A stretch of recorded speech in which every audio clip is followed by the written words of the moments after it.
আমি যখন নিউজটা পড়ছিলাম আমার বিশ্বাস হচ্ছিল না যে আপনার ইসলামাবাদের সমঝোতায় বা উনি মধ্যস্থতায়, আমি বলবো মধ্যস্থতায় মার্কিন যুক্তরাষ্ট্র রাজি হয়েছে যুদ্ধটা বন্ধ করার জন্য এবং আলোচনা জন্য তারা ইসলামাবাদে যাবে।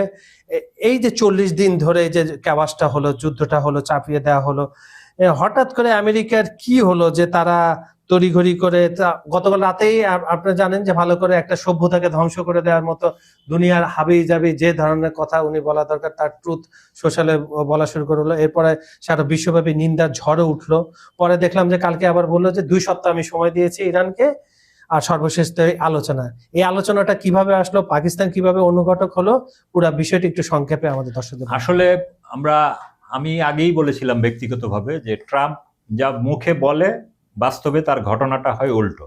তো সবাই যখন আতঙ্কিত, আমাকে গতকাল রাতে কয়েকজন ফোনও করেছিল, তখন আমি বলছি যে এটা কিছুই হবে না, ভিতরে অন্য কিছু চলছে। এবং বাস্তবেই তাই দেখা গেল। কিছুক্ষণ পরে রাতেবেলা তারা চুক্তির ঘোষণা দিলেন। পাকিস্তানের প্রধানমন্ত্রী এবং পাকিস্তানের যে ফিল্ড মার্শাল আসিফ মনির, তারা নাকি মধ্যস্থতা করেছেন। তো এটা মার্কিনীদের পক্ষে আসলে অবস্থা এমন ছিল যে শ্যাম রাখি না কুল রাখি।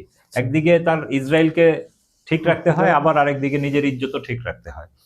তো এই বাস্তবতা যাই ঘটুক, আমাদের মানব জাতির জন্য এবং বিশ্বের শান্তিকামী মানুষের জন্য অবশ্যই একটি আনন্দের খবর। তবে ইরানিরা এই বিষয়টিকে গ্রহণ করেছে। তাদের যে সরকারি বক্তব্য যে ইরান সম্পূর্ণ অবিশ্বাস নিয়েই এই আলোচনায় অংশ নিচ্ছে, এবং তাদের যে সুপ্রিম কাউন্সিলের একজন আছেন জেনারেল, উনি বলেছেন যে আমাদের হাত ট্রিগারেই রয়েছে, কোনো রকম উল্টাপাল্টা হলে আমরা ওইটা আবার চালিয়ে দেব। আর ইরানের যে বর্তমান সুপ্রিম লিডার রয়েছেন আয়াতুল্লাহ মুস্তফা খামেনি, তিনি কিন্তু রাষ্ট্রীয় টিভিতে এক বিবৃতিতে বলেছেন যে বিরতি মানেই যুদ্ধের সমাপ্তি নয়।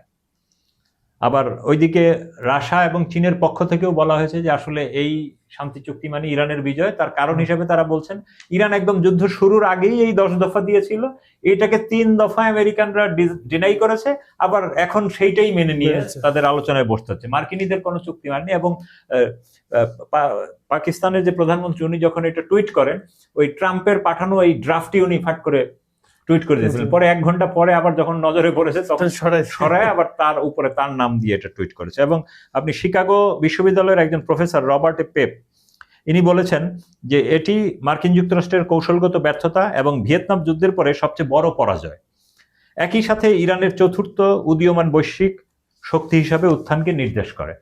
আবার স্পেনের যে প্রধানমন্ত্রী পেড্রো সানচেজ, আরটি নিউজ জানিয়েছে, তিনি যে প্রতিক্রিয়া দিয়েছেন, তিনি বলছেন এটা ক্ষণিকের স্বস্তি, হ্যাঁ, আমাদেরকে ভুলিয়ে দিতে পারবে না এই বিশৃঙ্খলা, ধ্বংসযোগ্য এবং প্রাণহানির ঘটনা।